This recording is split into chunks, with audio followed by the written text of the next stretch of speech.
अच्छा, क्या शेरपा ट्रैक? हाँ, G20 का एक टर्म है शेरपा ट्रैक, सुनते होंगे आप लोग बार बार। आपने पूछा, अच्छी बात है।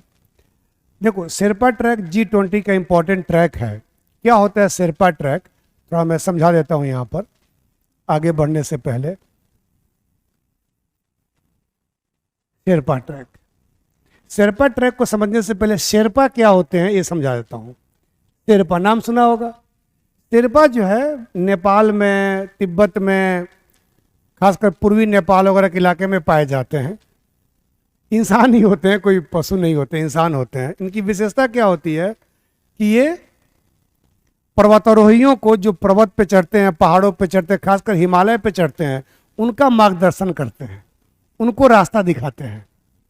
क्योंकि जो पर्वतारोही होते हैं, विदेशी होते हैं, उनको जानकारी नहीं होती है वहाँ के मौसम के बारे में, वहाँ के रास्तों के बारे में।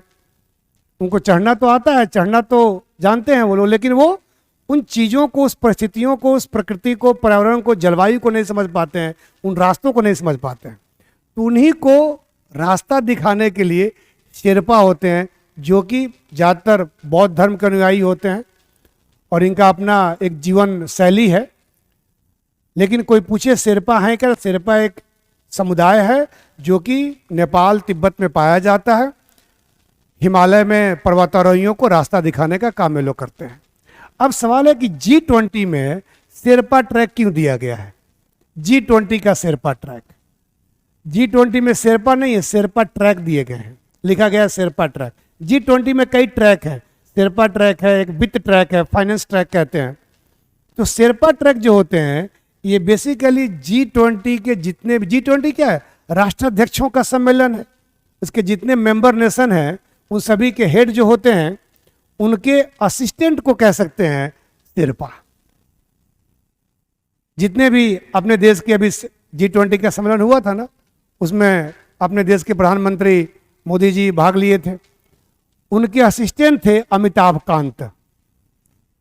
वैसे ही सभी देशों के जितने राष्ट्राध्यक्ष होंगे, जितने हेड ऑफ द नेशन होंगे, कहीं का प्राइम मिनिस्टर होगा, कहीं का प्रेसिडेंट होगा, उन सब किसी का एक असिस्टेंस होता है, प्रतिनिधि होता है, जो उनको सारी बातें G20 को बताता है।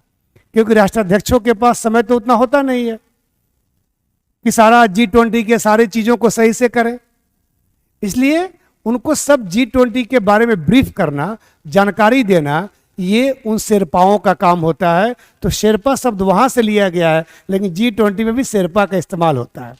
और इन जितने भी देश हैं, G20 में 19 देश हैं और दो, अब एक तो पहले यूरोपीय यूनियन था और दूसरा आ गया अफ्रीकन यूनियन। यानी G20 तो कहने को D20 है, लेकिन अब 21 हो गया है। 19 देश हैं और दो क्षेत्रीय संगठन है, एक कह सकते हैं हम यूरोपीय यूनियन है और दूसरा हमारा अफ्रीकन यूनियन है, जो 2023 में शामिल हुआ है। ये भी फैक्ट आप लोग लिख लीजिए, ये सब फैक्ट एग्जाम के उपयोगी है ना। तो जितने भी देश के प्रतिनिधि हैं, उन सभी प्रतिनिधियों के समूह को शेरपा ट्रैक कहते हैं हम लोग। G20 के सभी देशों के हेड ऑफ द नेशन के राष्ट्राध्यक्षों के प्रतिनिधियों के समूह को हम शेरपा ट्रैक कहते हैं। और शेरपा ट्रैक जो है G20 के लिए सारी जो गतिविधियां होती हैं, सारे जो क्रियाकलाप होते हैं, सारी जो चीज़ें होती हैं, वो निर्धारित करते हैं। और इसके अंदर कई समूह हैं। इस शेरपा ट्रैक के अंदर भी कई समूह हैं।